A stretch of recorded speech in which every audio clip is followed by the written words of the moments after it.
The world felt like it was crumbling when Ethan's mother took her last breath. The hospital room, sterile and cold, held no comfort as 16-year-old Ethan clutched her hand, willing her to stay. But cancer doesn't negotiate, and neither does fate. In the weeks that followed, Ethan drifted through his small Colorado town like a ghost. Crestview was all pine trees and quiet streets. But to him, it was a graveyard of memories. His mother's laughter in the diner, her voice singing off-key to old rock ballads, her gentle nudge to keep writing in the journal she'd given him. Now, that journal was all he had left, its pages filled with her words and his, a tether to a life that no longer existed. When his father, James, called to say he was coming to get him, Ethan's stomach twisted. James had left when Ethan was 6, a blurry figure of flannel shirts and promises to visit that never materialized. Now, James lived in Boulder, a world away from Crestview's sleepy rhythm. With a new life Ethan knew nothing about except for one detail that made his chest tighten. James was married to a man named Leo. Ethan wasn't sure what to feel. His mother had never spoken ill of James, but she'd never explained why he left, either. And now, Ethan was supposed to pack up his life and move in with a father he barely knew and a stepfather he'd never met. The drive to Boulder was silent, the Rockies looming like silent judges. James, a broad-shouldered man with gray creeping into his beard, kept his eyes on the road, his hands gripping the steering wheel too tightly. "It's gonna be okay, Ethan," he said finally, his voice rough but warm. Ethan didn't respond, staring out the window at the blurring pines, his journal heavy in his lap. Boulder was different, alive, colorful, buzzing with students and artists. The house was a craftsman-style home tucked into a street lined with aspens, its porch glowing with string lights. Leo was waiting there, his dark hair tied back, wearing a paint-splattered sweater.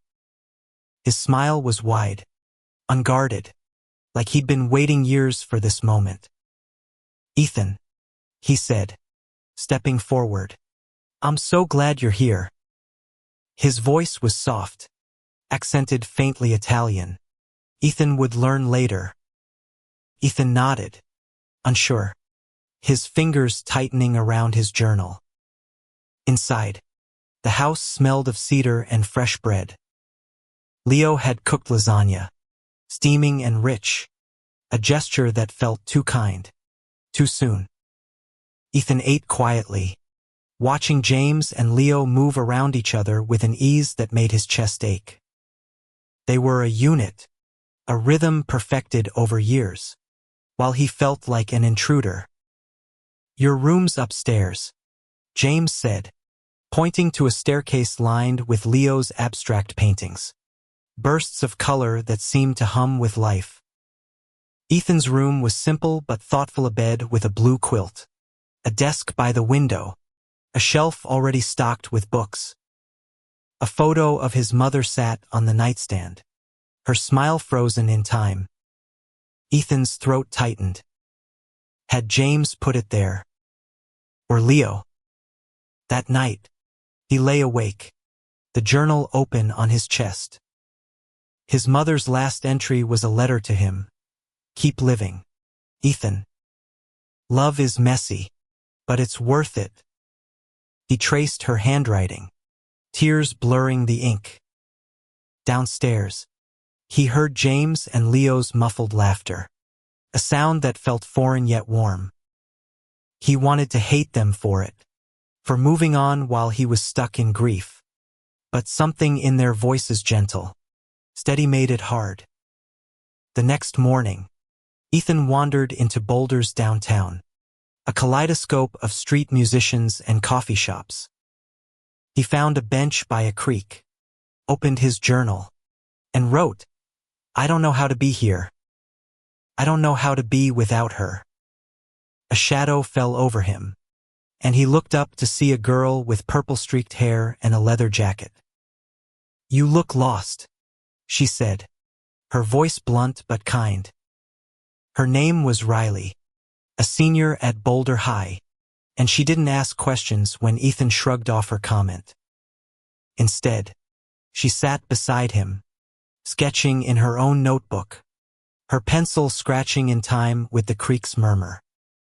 Riley became his anchor in those first weeks.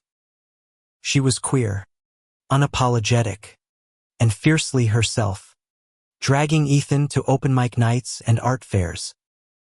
Through her, he met other kids who didn't fit Crestview's mold, who talked about identity and love like they were carving out their own space in the world. Ethan listened, quiet but curious, his journal filling with their stories. But at home, he kept his distance from James and Leo, answering in monosyllables, retreating to his room. James tried awkward questions about school, offers to hike, but Ethan wasn't ready. Leo, though, was harder to dodge. He'd leave sketches on Ethan's desk, small drawings of mountains or birds. No note, just quiet gestures. One night, Ethan found Leo in the garage, his makeshift studio, surrounded by canvases. "You ever paint?" Leo asked, not looking up from his brush. Ethan shook his head. "Try it," Leo said, handing him a brush. Ethan hesitated, then dipped it in blue, dragging it across a blank canvas. The color bled, wild and unformed, but it felt alive. Leo didn't critique, just nodded. "Keep going," he said. Ethan did, and for the first time since his mother's death, he felt something loosen in his chest. But Boulder wasn't all acceptance. At school, Ethan heard whisper slurs tossed at Riley, eyes lingering on Leo when he picked Ethan up in his paint-splattered Jeep. One day, a kid named Caleb, all swagger and sneers, cornered Ethan in the locker room. "Your dad's a freak." He spat. Ethan's fists clenched, but he walked away, shame and anger burning his throat. He didn't tell James or Leo, but that night, he wrote in his journal, "I don't know how to defend them. I don't even know if I want to." Weeks turned into months, and Ethan's walls began to crack. James took him fishing, their silence less heavy now, filled with the rush of the river. Leo taught him to cook, laughing when Ethan burned the garlic. But the real shift came at a town festival, where Ethan saw James and Leo dancing under string lights, unafraid, their hands clasped tight.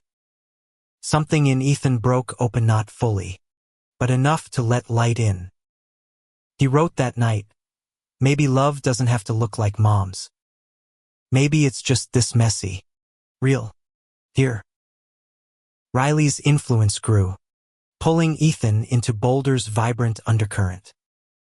She introduced him to the Prism Club, a school group for queer students and allies, where Ethan sat quietly at first, absorbing stories of coming out, of families who loved or didn't, of battles fought in small-town America. He didn't share his own story, but he listened, his journal filling with fragments. Milo, 17, kicked out for being trans. Sarah, 15, afraid to tell her pastor dad. Each story felt like a mirror, reflecting pieces of his own confusion. At home, James and Leo's rhythm became less alien. Ethan noticed the small things: James's hand on Leo's shoulder during dinner, Leo's habit of humming opera while painting. But tension lingered. Ethan overheard arguments not about him, but about James's guilt. "I should have been there for him," James said one night, his voice low through the walls. "I left him with her, and now she's gone." Leo's reply was soft but firm. "You're here now. That's what matters." Ethan lay in bed, torn between resentment and a strange relief. James hadn't abandoned him entirely, just lost his way. School was a mixed bag. Riley's boldness drew Ethan out, but Caleb's taunts grew sharper. One day, Ethan found "fag" scrawled on his locker in black marker. His heart pounded, not just for himself but for James and Leo. He scrubbed it off before anyone saw, but the word burned into his mind. Riley found him in the bathroom, shaking. "You don't have to fight alone," she said, her eyes fierce. That night, Ethan told Leo about the locker, expecting pity. Instead, Leo's face hardened. People like Thathy scared of what they don't understand. You don't owe them anything. He handed Ethan a sketch of a phoenix, its wings blazing. "For you," he said. Ethan kept it on his desk. Winter settled over Boulder, blanketing the town in snow. Ethan joined James and Leo for a hike in the Flatirons, their boots crunching in unison. James told stories of his own childhood in Montana, of a father who never understood him. "I didn't want to be that dad," he said, glancing at Ethan. "I'm trying." Ethan nodded, the cold air stinging his lungs. He didn't have words yet, but he felt the weight of James's effort. At the Prism Club's winter showcase, Ethan surprised himself by signing up to read. His journal was full now, pages of grief, anger, and something new, hope. Standing under the stage lights, he read a poem about his mother, her love woven into lines about starlight and courage. The room was silent, then erupted in applause. Riley hugged him, tears in her eyes. Leo, in the back, gave him a thumbs up, his grin wide. James's eyes were wet, and for the first time, Ethan didn't look away. But trouble brewed. Caleb and his friends cornered Ethan after school, their words sharp as knives. "Your dad's husband teach you how to be a fairy yet?" Caleb sneered. Ethan's fist connected with Caleb's jaw before he could think, and chaos erupted. Teachers pulled them apart, and Ethan was suspended for 3 days.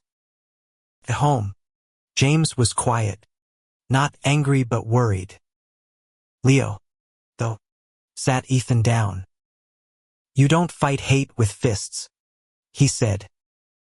"You fight it by living loudly, proudly." Ethan wanted to argue, but Leo's steady gaze stopped him. He spent his suspension painting in the garage, each stroke a release. When he returned to school, Riley had rallied the Prism Club. They wore rainbow pins, a quiet rebellion. Caleb's taunts lost their edge, drowned out by the group's solidarity. Ethan felt something shift, wasn't alone anymore. At home, he started talking more, asking James about his past, listening to Leo's stories of growing up in a small Italian village, hiding who he was. "Love was worth the fight," Leo said one night, his hand in James's. Ethan wrote, "Love is a fight, but maybe it's one I can join." Spring brought warmth to Boulder, and with it, a softening in Ethan. He started joining James and Leo for Sunday breakfasts, flipping pancakes while Leo teased James about his terrible coffee. The house felt less like a stranger's and more like a home. But grief still lingered, sharp and sudden. One night, Ethan found a box of his mother's things in the attic: letters, photos, a scarf that still smelled faintly of her lavender perfume. He sat on the floor, sobbing, until James found him. They sat together, silent, the weight of loss shared for the first time. At school, Ethan grew bolder. He joined the Prism Club's planning committee, helping organize a pride event for the town.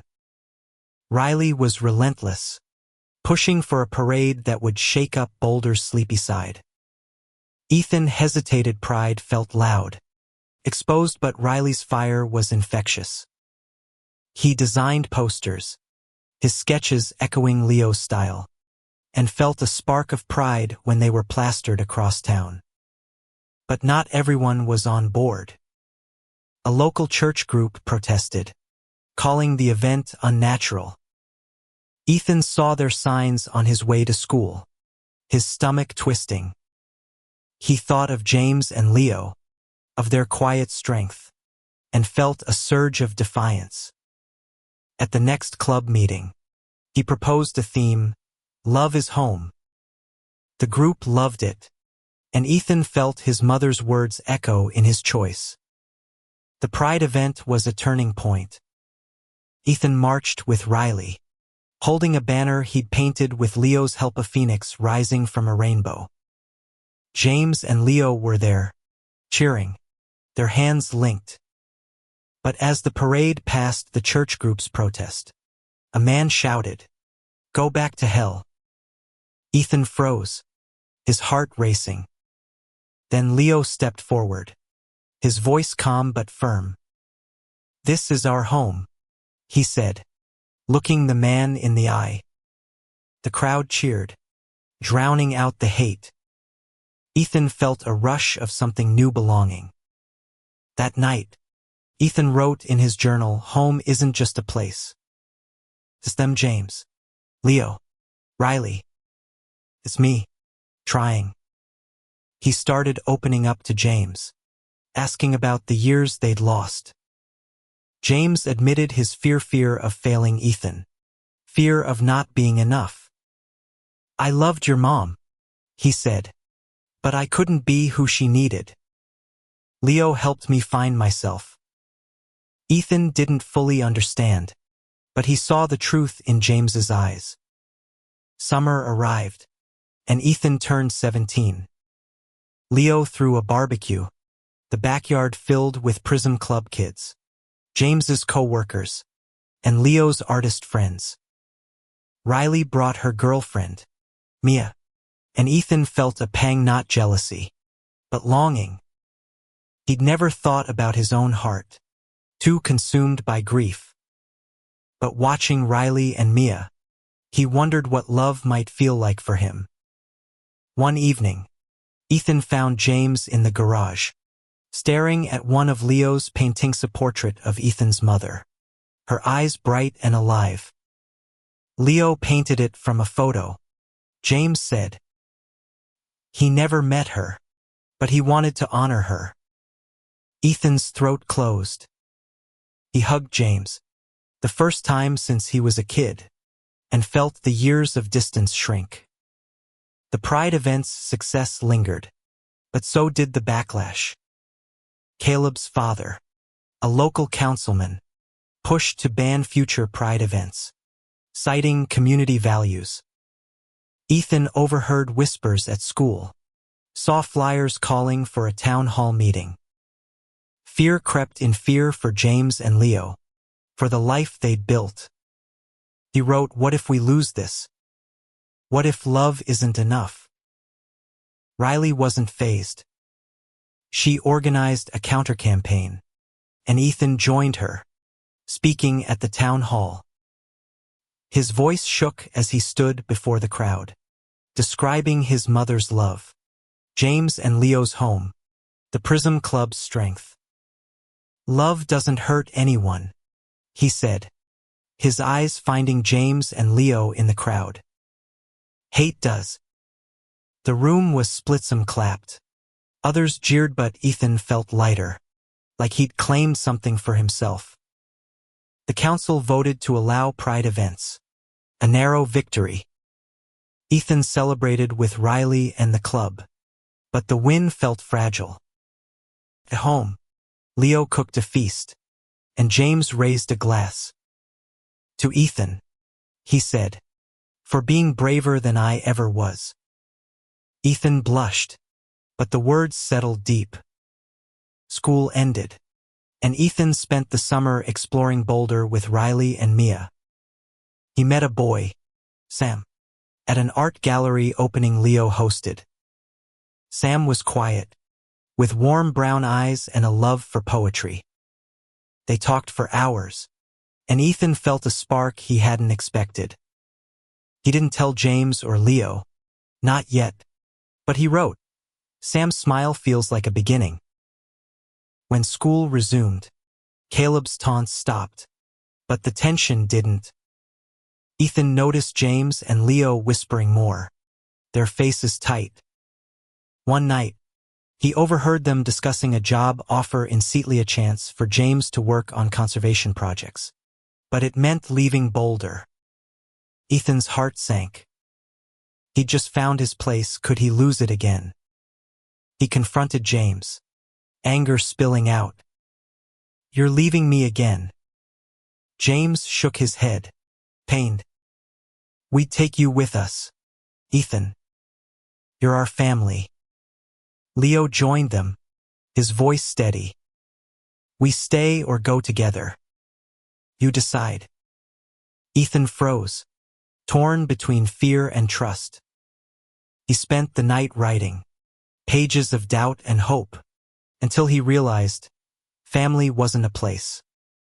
It was James's quiet effort, Leo's warm laughter, Riley's fierce loyalty. Ethan chose to stay. Boulder was home, not perfect, but his.